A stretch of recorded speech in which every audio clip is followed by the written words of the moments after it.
Maneva na say ma PENDREAM TV. PENDREAM TV there osia dem yopo.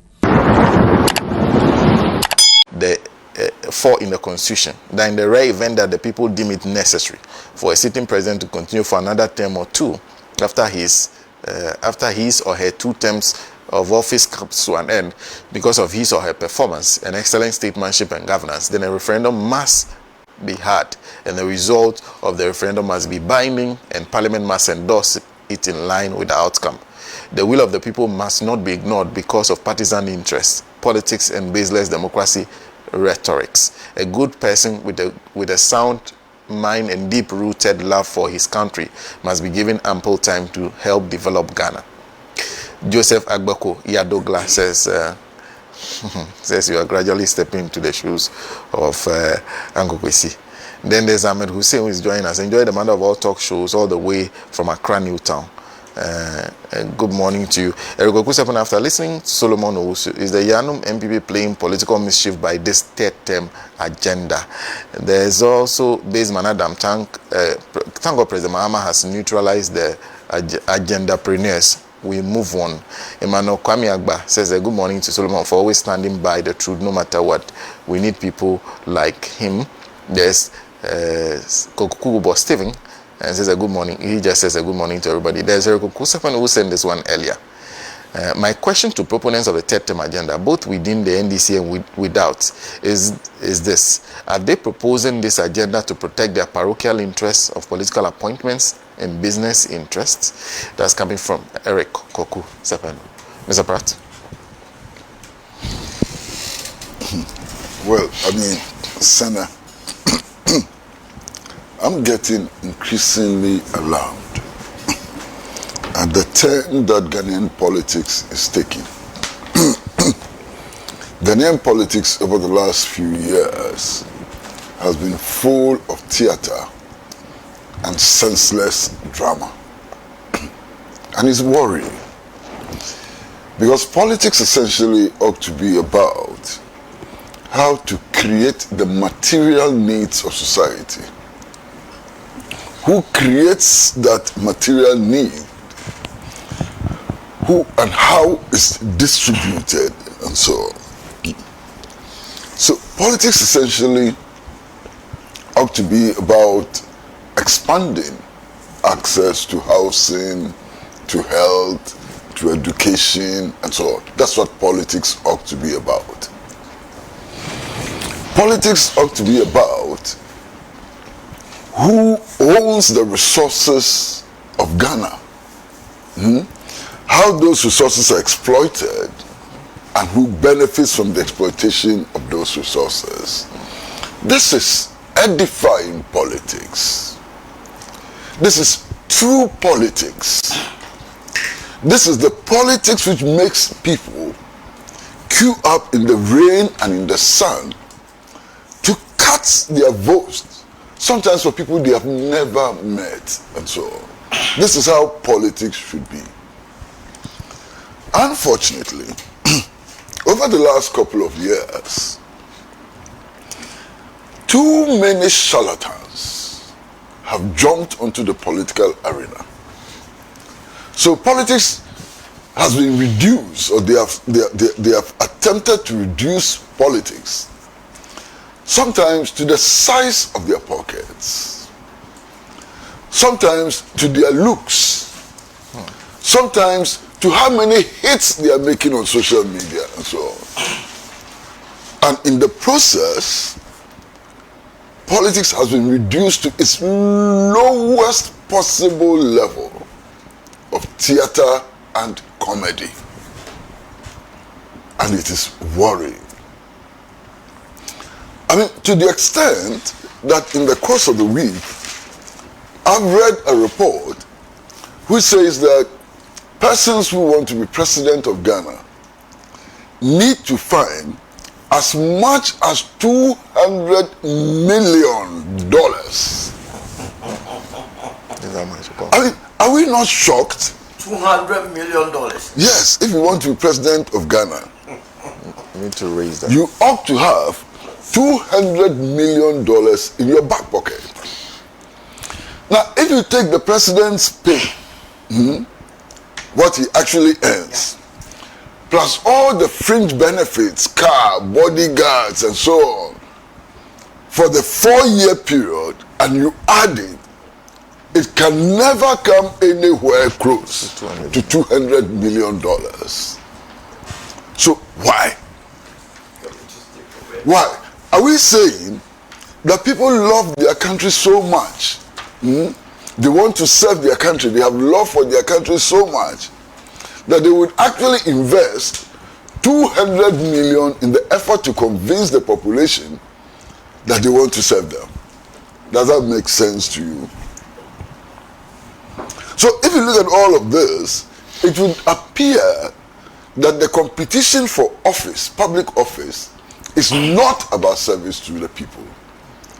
And that for so many people who participate in it, it's an investment.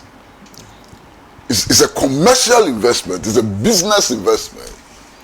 And if it's a commercial investment, if it's a business investment, then like all capitalist enterprises, the proprietors ought to reap profit.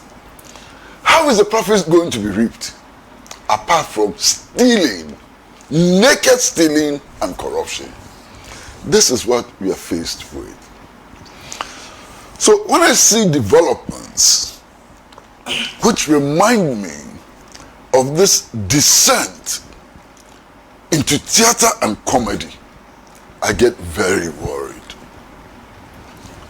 Because then it means that we are on the road to debasing national politics. We are on the path which takes all the essential, laudable, noble ingredients of our politics, takes it out and throws it into the garbage can. And that's what frightens me.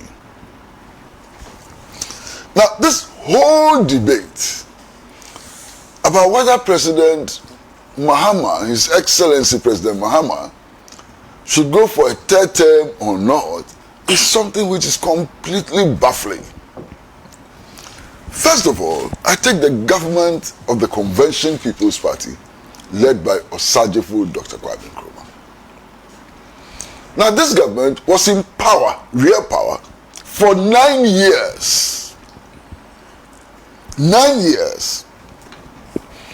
Only 1 year more than the 2 terms advocated by the 1992 Constitution. And yet today, we cannot discuss national development. We cannot discuss the foundations for our takeoff and so on without reference to Kwame Nkrumah. That should be a lesson. Kwame Nkrumah was not in power for more than 9 years, and yet look at the achievements.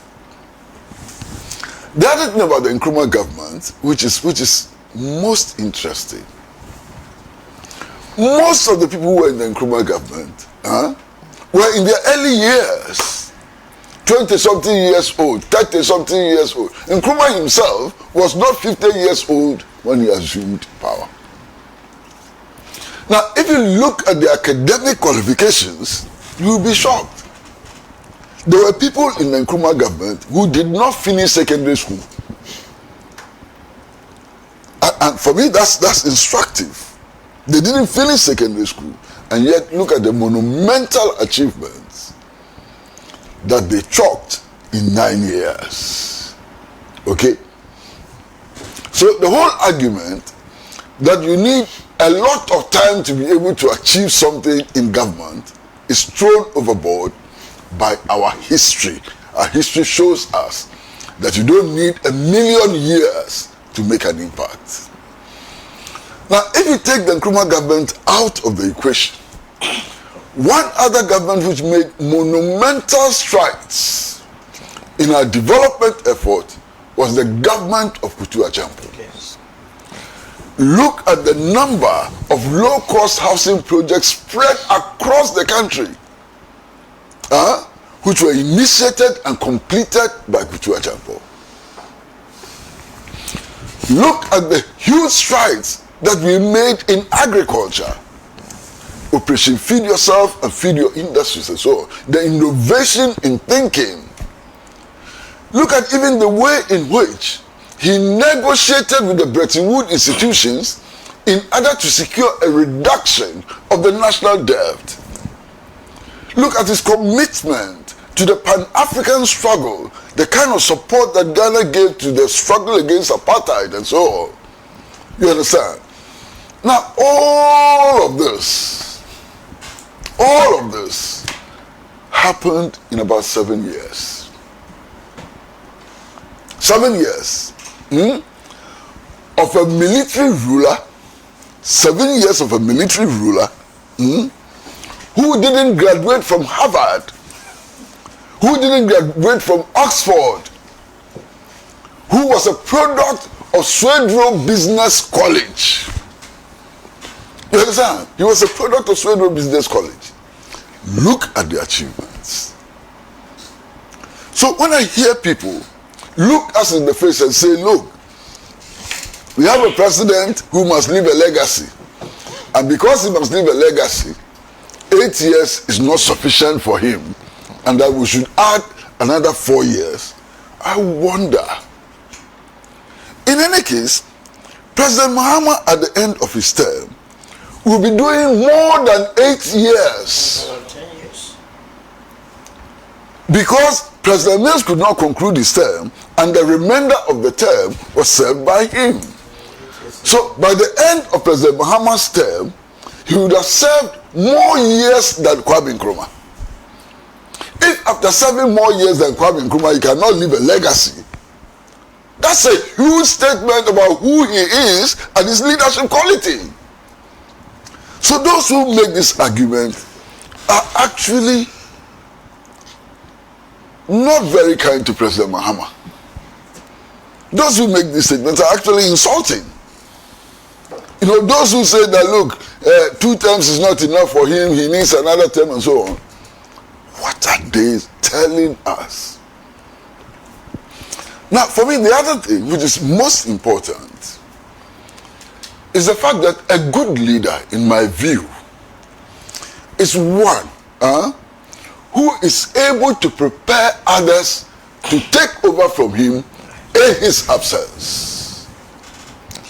If you have a leader who cannot look into the future, if you have a leader who cannot dream about when he would not be there and how his vision may be continued and so on, that's a horrible leader. Really horrible leader. You understand what I'm saying? So those who are clamoring for a 3rd term and so on, who are saying that, oh, if he's not around, hey, Doom will visit Ghana and so on. What they're actually telling us, that for all this time, that President Mahama has been in national politics at different levels. Assemblyman, deputy minister, minister, vice president, president again, and president again. That he has never thought about the future where he would not be there. And he has not taken steps to prepare for a team of other persons to take over from him. Why are they doing this to Mahama? Why are they creating the impression that Ghana now has a leader who thinks only about himself and that his vision does not extend beyond the time when he'll be absent from power? This is terrible. And yet, some people have pushed the agenda.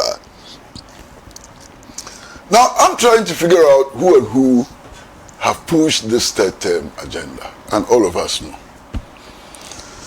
Some of the names I've never heard before. Some inconsequential people who have no clout, no weight, nobody knows about them. You don't know where they popped up from. And they popped up mainly on social media. And some of them actually went to the extent of designing t-shirts and so on and putting it on social media. The bona fides of those people are hard to establish. I don't know them. And because their bona fides are hard to establish, it's also very hard to discern their motives. Who are they? Are they persons who were deliberately doing this in order to harm the president? And that's a possibility. Are they people who were doing this to test the waters on behalf of other persons who may have interest in becoming presidential candidates? That is also possible. Are they just reckless people who don't care what happens to Ghana? Whether Ghana is peaceful or not, so they don't care. You know, reckless. Are they people who are doing this in the hope that somebody would notice them and give them a little goodie so that they can continue in their foolishness? It's amazing. Okay. Now there are a few things which are interesting. And one of them simply is the fact that the National Democratic Congress, the party on whose ticket President Mahama contested elections, has contested elections all the time, has come publicly and said there will be no term for President Mahama. We will not agree. This is significant. The National Democratic Congress has made an unequivocal statement that President Mahama, if he wants to go out for a third term, would not do so on his ticket. What else do we want? Now, President Mahama himself, not once, not twice, not thrice, on many occasions, has come public and said, I am not interested in a third term. I will not be contesting elections for a third term.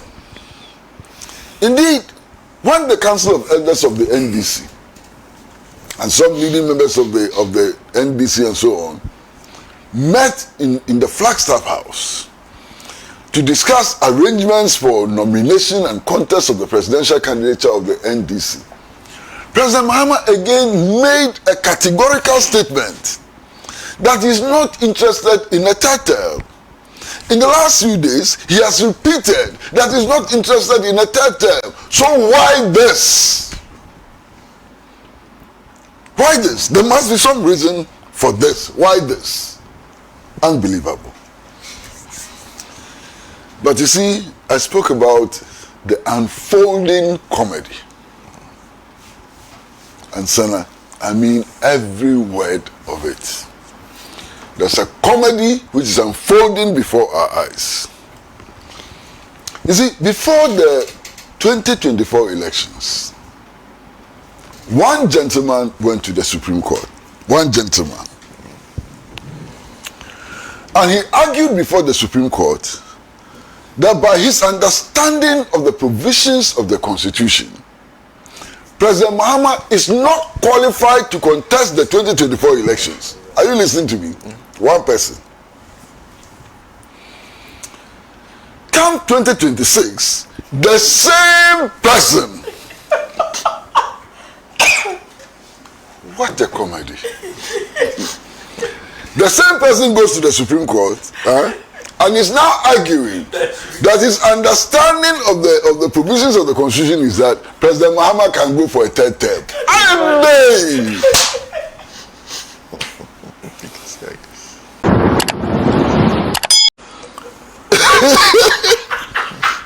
Senna, I mean, if this is not comedy, what it is? The man who went to the Supreme Court and said he has read the Constitution. And in fact, he's not a lay person, he's a lawyer. Somebody that the law school has certified that he can practice law, that he knows law, went to the Supreme Court, stood in front of the judges and said, by my reading of the Constitution, by my knowledge of the law and my practice of it, Mahama should not be allowed to contest the 2024 elections. He is not qualified. The same person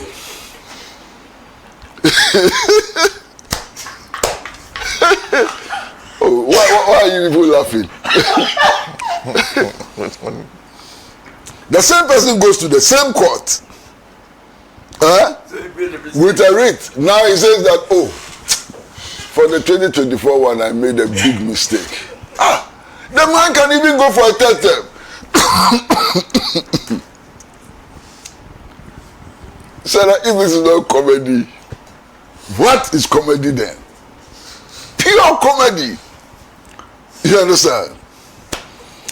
I understand that some teacher that I've never heard about and so on has also gone to the court asking the court for interpretation. Of course, every citizen can go to court and ask for interpretation. In fact, the four of us now sitting on this table can actually go to the Supreme Court tomorrow and say that our reading of the 1992 Constitution is that fathers have a right to behead their children and that the Supreme Court should provide an interpretation. That right is granted to us. Okay.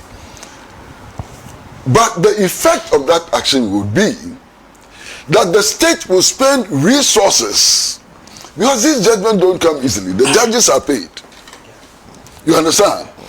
A lot of stationery is expended in these decisions. Other state agencies are engaged in the making of these decisions. Research is conducted and so on.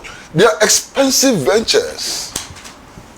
So when we go on the floric, asking the Supreme Court to interpret the Constitution anyway, anyhow, about the right of parents to murder their children and so on, it costs the state money. You understand? And we should not develop the habit of going to the Supreme Court for fanciful reasons. Anytime anybody is going to the Supreme Court, we must convince ourselves that the purpose for which we are going to the Supreme Court is edifying, is in the national interest, and will not result in a wastage of public resources. That's a challenge that every citizen must take on board. Be it as it may be, this writ have already been filed at the Supreme Court. And those persons are asking the Supreme Court actually to interpret Article 66 of the 1992 Constitution, which deals with the term of office of the president. Solo has read it. I read it yesterday. I'm going to read it again now. There is no ambiguity. It is black and white. It says, Article 66(1) says, a person elected as president shall, subject to clause 3 of this article, hold office for a term of 4 years, beginning from the date on which he is sworn as president. 4 years. There can be no other interpretation of this. You stay in office 4 years, finish. Your term comes to an end after 4 years, finish. 2. A person shall not be elected to hold office as president of Ghana for more than 2 terms. What interpretation do you want again? It says you cannot be elected to hold office for more than 2 terms. It says every term is 4 years. 4+. Sarah, what interpretation do you want again? You cannot interpret this. You've been to school, gone through school, through secondary school to university to all of that, ended up at Makola Law School, and you cannot interpret this. You want somebody to interpret this for you? Abba! What is happening? Clause 3. The office of president shall become vacant on the expiration of the period specified in clause 1 of this article. That's the 4-year term. B. If the incumbent dies or resigns from office or ceases to hold office under Article 69 of this Constitution. The president may, by writing so and so and so and so and so and so and so forth and so on. It's all here. Senna, you will go to Supreme Court for interpretation of this. Senna, I think you are not a lawyer. I suspect you are not a lawyer. I am not. But would you go to the Supreme Court for interpretation of this? You need help to interpret this? English.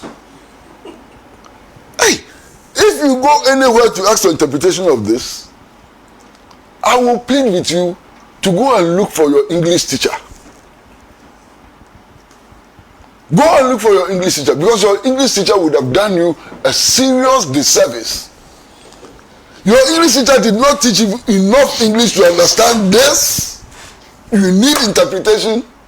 What is this? But you see, my brother, I take a serious view of this. And to be honest with you, there are very few things for which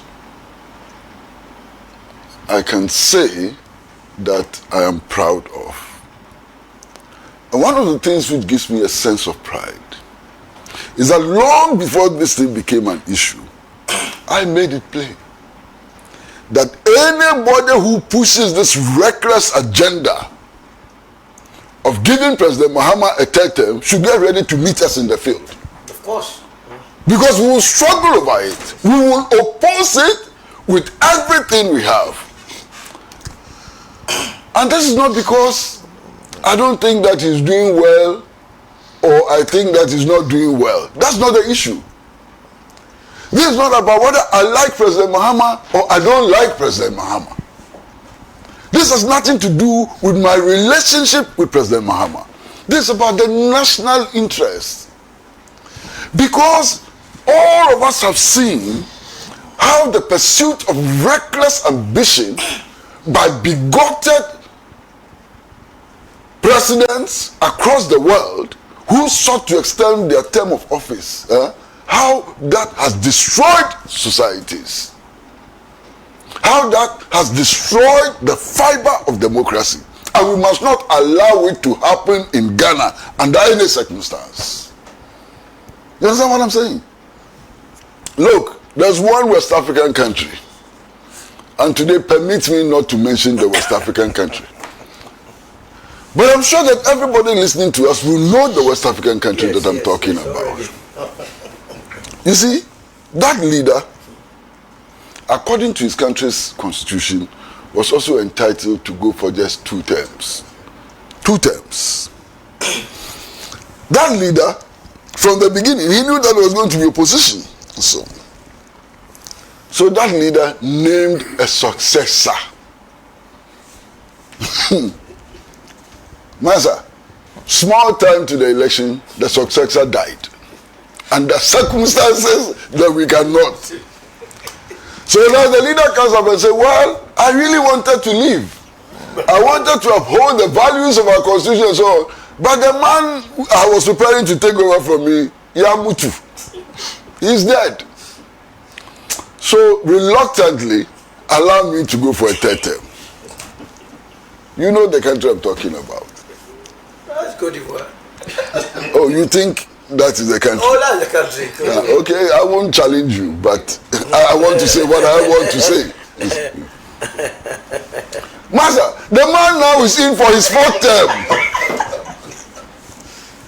And anybody who showed promise as a successor has had to run away from the country in order to protect their lives. Is this what we want in Ghana? Is this what we want in Ghana? There are other states in West Africa where leaders have wanted to stay in power in perpetuity. And as a result of that, hundreds of people have died. Hundreds of people have died. They've been burnt alive and so on. Is that what we want in Ghana? Now, Senna, look, I recall that at a certain point, members of the New Patriotic Party started organizing demonstrations and so on. Demonstrations against the possibility of President Mahama wanting to go for a third term. You remember, they actually organized demonstrations, carry placards. And I was watching them saying, but where did they get their information from? The man says he's not going, they are organizing demonstration. Why? Because they realize that if indeed people come to believe that President Mahama wants to go for a third term, it will give them some fillip. It will give them some advantage. It will become their mobilizing cry. They are praying so desperately for Mahama to make the mistake of declaring that he's going for a third term. Because when it comes to the state of the national economy, what are they going to say? Tell me what they are going to say when it comes to discussions on the state of the national economy. Why did they leave the city? Why did they leave the rate of inflation and so on? So they cannot argue on that.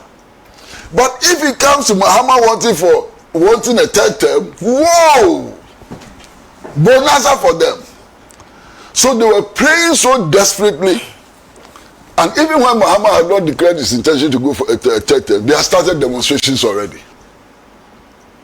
And they keep fueling this. Every now and then, one of them would drop the suggestion that, oh, Mahama wants to go for a third term. Indeed, when the teacher who has gone to the Supreme Court for interpretation filed his writ, said, oh, it's a Mahama surrogate. You heard that, didn't you?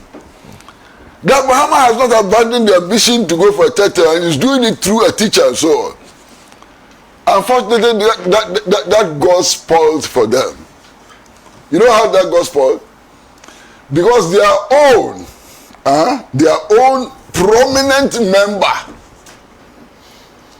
who contested for elections as a parliamentary candidate also joined the fray and also filed in the Supreme Court seeking interpretation that Mahama can go for a third term.